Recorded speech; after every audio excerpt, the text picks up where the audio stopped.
Right, welcome back. You know, there was a time when mother tongue brought relevance and a sense of belonging and pride. I'm not sure whether that time still exists. People are more and more embracing foreign languages that give them a sense of prestige and value. It is not unusual to find a young man at the rural areas struggling with a little English he knows to make a point that he is important. Is mother tongue relevant in this day and age?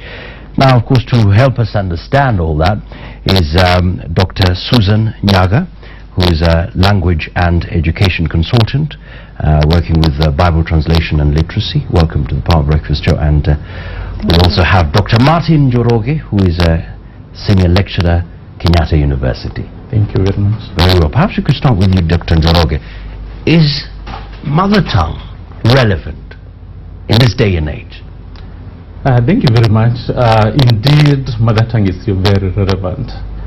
And I think in Africa we are very blessed to have multiplicity of languages because, as you are aware, we are highly multilingual in Africa, and Kenya in particular, where we have about 68 languages being spoken in Kenya. And each of these languages is relevant. And they occupy a pride of place in some domains in the language usage. For example, I'm a speaker of English, I'm a speaker of Kiswahili, I'm a speaker of Chinese, I'm a speaker of German, and I'm a speaker of Kikuyu. I have to know when to use which language. Even with a PhD in English, when I go to my home church, where I was raised and brought up, I can't use all the other foreign languages if I need to belong. Because people will be saying, wow, this Njoroge that we have raised and brought up, he can speak to us in our language. So there's that sense of belonging that you feel when you use your mother language. All right. So it's relevant. All right. Dr. Nyaga? Okay, thank you very much. Maybe the best starting point for me would be helping people understand what we mean by mother tongue, because sometimes we tend to think that mother tongue is the language that my mother speaks. But I think the best definition I can give for mother tongue is the home language. When we talk about mother tongue education, actually there are very many children in Kenya today who are doing mother tongue education. This could be true in Nairobi, but it's not true for the Turkana, for the Tharaka, for the Pokot, for all those children growing up in the rural areas. What do I mean by this? People in Nairobi, for example, and other urban areas, they teach their children to speak English. So their children actually begin, their home language is English. When they go to school, in what language are they taught in? They are taught in English. What do you call that? Mother tongue education. But what we are saying in Nairobi is that we are making a lot of noise when we hear mother tongue should be taught in schools.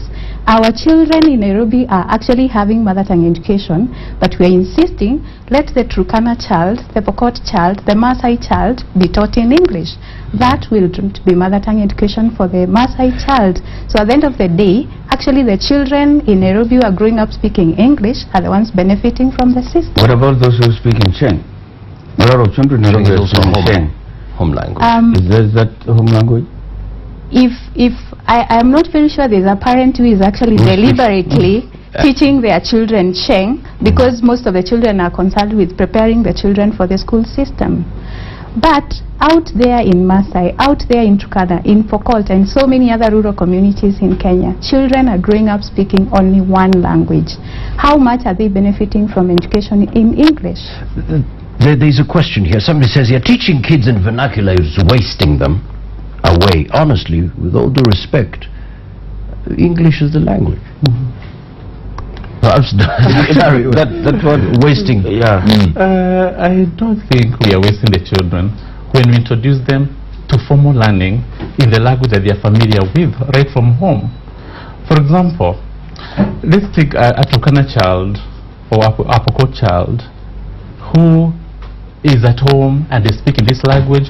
When he or she is out there playing, is using Pokot or Turkana language, then all of a sudden he goes to kindergarten, and the first word he's introduced to or she's introduced to is an English word. I think the child will be so confused. So we are saying that it's very important for us as educationists to have that transition, a smooth transition from home language to the language of instruction, which will be English at class 4. Because looking at the policy right now, it has always been the language or the catchment area up to class 3. Then class 4, there's a switch to English. That child, that Turkana child, that Pokot child, that Kikuyu child, that Luo child, that Taita child, who has been brought up in the environment where the mother language is being spoken, whether Taita or Pokot or Turkana, will find it easier to understand the concepts, to understand what the teacher is teaching him or her, if it's done in a language that he's already familiar with. Then English, with time, is introduced as a subject.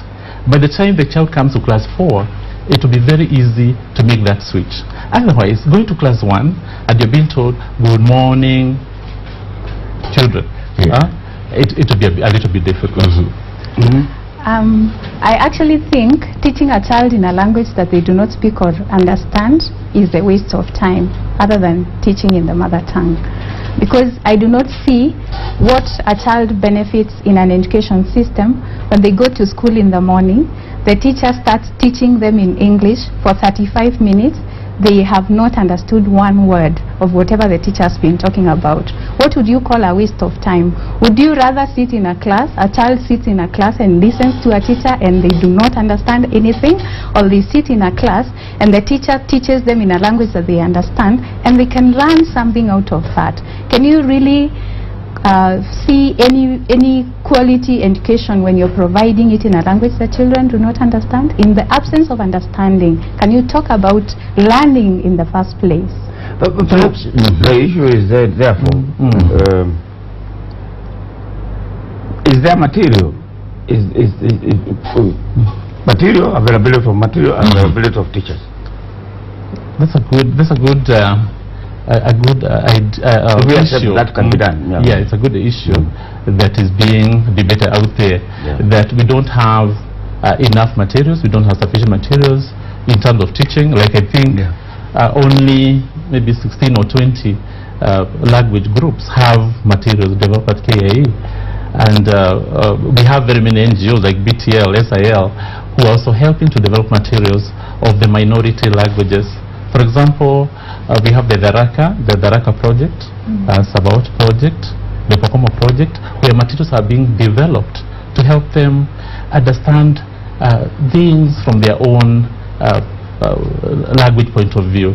So I know the materials are an issue, but they are being developed.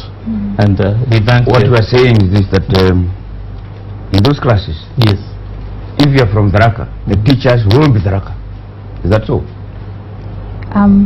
I can comment on that. I don't think it is very difficult to have a standard 1, a standard 2, and standard 3 teacher teaching in every a teacher who speaks the language that the children in those communities speak. We know that the policy by the TSC is to post teachers in any parts of the country. Yes. But if we are really serious that we want to reap the benefits of teaching children in languages that they speak and understand, a lot of things need to change. First, we cannot continue singing about no materials. We need to move into action. We develop materials for children to use in those languages.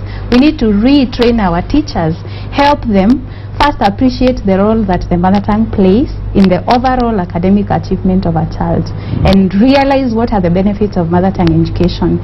And then when we think about staffing schools with teachers who can speak the language of the children, we are not saying if it's a Daraka school, don't post a teacher from any other place. We are saying at least ensure there are 3 teachers who are Daraka speakers in a school.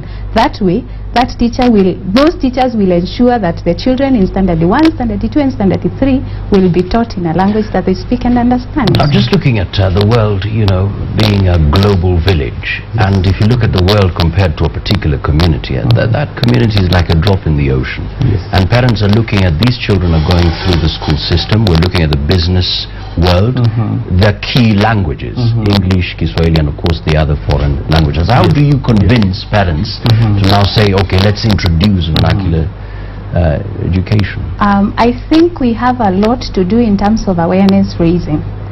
Right now, and this has been the case for a very long time, for example in Europe, the Germans learn in German. The French, they learn in French. They only learn English as a foreign language. What is happening in those countries? Is there English being spoken in their countries? Yes, it is.